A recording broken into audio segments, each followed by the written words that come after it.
මේ ඉන්නේ මලින්ද මල්ලි. මලින්ද මල්ලි අපිට සම්බන්ධ වෙන්නේ මලිත මල්ලි හරහා. මලිත මල්ලි කියන්නේ අතන මීට මාස 4කට වගේ උඩදී අපේ ආයතනයෙන් ජොබ් එකකට ගිය මල්ලි කෙනෙක්.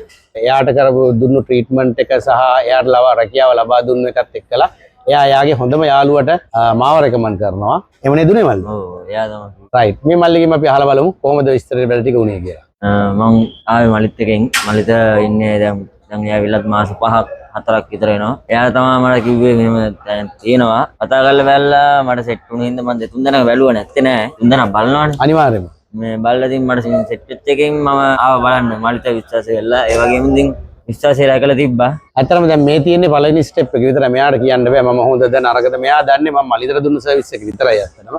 ඉතින් මේ සර්විස් එක මම එයාට දෙනවා. අතන මේ අවස්ථාව ගත්තොත් එහෙම දුබායි වල ඉන්නවා නිකන් මේක ජොබ් දෙන එක නිකන් පොඩි මාෆියාවක් වෙලා ඒ කියන්නේ හරියට වැඩක් කරන කෙනෙකුට කට්ටිය එකතු වෙලා Facebook වලින් එතකොට TikTok වලින් ලොකු මඩබහාර එල්ලන වෙලාවක්. ඉතින් ඔයාලටත් මම කියන්නේ ඔයා එන්නේ ඩීසල් මෙකැනික්. ඩීසල් මෙකැනික් කෙනෙක් කියපුවාම ඇත්තටම මම දන්නේ නැහැ ඩීසල් වාහනවල මොනවද හදන්න තියෙන්නේ කියලා. මම දන්නේ වාහනයක නැගලා යන්න ඩුබායි වල තියෙන වාහන වම් පැත්තෙන් එලවන්න තියෙනවා. ලංකාවේ තියෙන වාහන දකුණු පැත්තෙන් එලවන්න තියෙනවා. ඔය ටික තමයි අපි දන්නේ සරලවම කිව්වොත්. එතකොට ඔයාට මම කරන්නේ ඔයා අද දවසේ ගිහලා ඔයාට පොඩි රෙස්ට් එකක් දෙනවා. පුරුදු පරිදිම අපේ ගෙදරට යන්න පුළුවන් අද. ගිහිල්ලා අද රෑ ඉඳලා අපි හෙට රෙස්ට් එකට යනවා.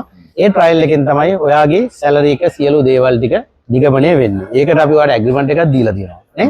ඒ ඇග්‍රීමන්ට් එකේ සැලරි රේන්ජ් එක ඇතුළට ඔයාගේ සැලරි එක අනිවාර්යයෙන්ම එනකන් අපි ඔයාලට ඉන්ටර්විව් දීලා ඔයාට සැටිස් වුණත් සමහරකට අපිට සැටිස් නැහැ ජොබ් එකේ. එහෙම අපි මේ ජොබ් එක තව පාරක් දෙනවා. හැබැයි මේ පෞගි සතිය වෙච්ච ඉන්සිඩන්ට් දෙකක් මම මේ කියන්නේ. එක පුද්ගලෙක් කෙනවා හරිම ස්මාර්ට් ළමෙක්. හොඳට ඉංග්‍රීසි පුළුවන්. ඩුබායි ඉඳලා ගිය ළමෙක්. හැබැයි අපි ජොබ් එකට ගෙනහිල්ලා බාර දෙනවා. දෙන දවසේම බීලා හිටන් කම්පැනි මැනේජර් බියර් භාගයක් දික් කරනවා. එක සැනින්ම on the spot මේ ළමයාව රිජෙක්ට් කරනවා. 1400ක සැලරි එකක් දෙන්නම් කියලා පොරොන්දු වෙච්ච ළමෙක්. හේතුව ඩ්‍රින්කින් තමයි ප්‍රශ්නේ.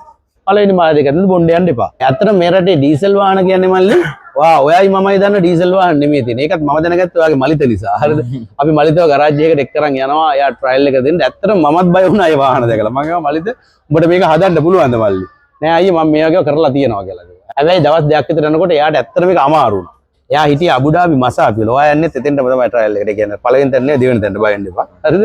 එතකොට එතනදී අපි එතන ඉඳලාම ලොකේෂන් එකක් දෙනවා. මල්ලි ඔන්න එහා පැත්තේ තැනක් තියෙනවා. එතෙන්ට යන්න. ගිහිල්ලා අර්බාප් එක කතා කරන්න. කතා කරලා මම එව්වි කියලා කියන්න. කියලා අපි කතා කරලා අපි ඕවර් ද ෆෝන් තමයි මලිතට දෙවෙනි ජොබ් එක දෙන්නේ. අද මලිත එතන එදාමතෝ සැලරි එකක් අරගෙන ඉතින් හොඳින් වැඩ කරගෙන යන අතරතුරේ එයාගේ හොඳම යාළුවටත් මාව රෙකමන්ඩ් කරන්න තරම් එයාට මං ගැන කන්ෆිඩන්ස් එකක් ඇති වෙනවා. ඉතින් ඔයාටත් ඒකයි මම කියන්නේ.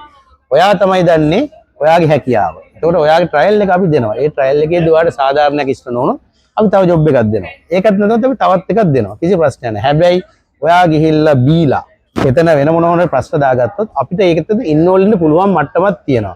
බැරි තැනකදී අපිත් අසරණ වෙන වෙලාවල් එනවා. ඒක නිසා කනවා කෑවට බිවට කිසි ප්‍රශ්නයක් නැහැ. ඒක පළවෙනි මාස දෙක ලිමිට් කරගන්න. පළවෙනි මාස දෙක ලිමිට් කරගත්තට පස්සේ ඔයාලට වීසා එක වදිනවා. ආයෙත් විසිටින් වීසා එකේ අද ඉඳන් ඔයාලට දවස් 60ක් මේ රටේ ඉන්න පුළුවන් නීත්‍යානුකූලව. ඊට පස්සේ ඔයා දාන කම්පැනියෙන් තමයි ඔයාලට වීසා එක ගහන්නේ. ඒ වීසා එක ගහනකම් ඔයා පරිස්සම් වෙනවා. පරිස්සම් වුණාට පස්සේ ඔයාලට කිසි ගැටලුවක් නැහැ. මොකද අපි ඔයාව දාන තැන සිංගල් ළමයි ඉන්නවා මං හිතන්නේ 15ක් 20ක් විතර වැඩ කරන. ඒගොල්ලෝ අපි දාපු කට්ටිය නෙමෙයි. අපි දාපු කෙනෙකුට ඉන්නේ මලිත විතරයි. මලිත මං හිතන්නේ එතන හෙඩ් බාස් වගේ ලෙවල් එකට තමයි ඒ ළමයා ඉන්නේ. ඉතින් ඔයාටත් ඒ වගේ තැනකට ය아가න්න පුළුවන්. අඩ පරිස්සම් කරගත්තොත් පළවෙනි මාස දෙකේ බත් ගොඩ පුතේ. එහෙනම් ජය වේවා. Welcome two Dubai. Ladies and gentlemen, welcome to Dubai, where dreams become reality. A city of lights, ambition, and endless possibilities. Endless possibilities.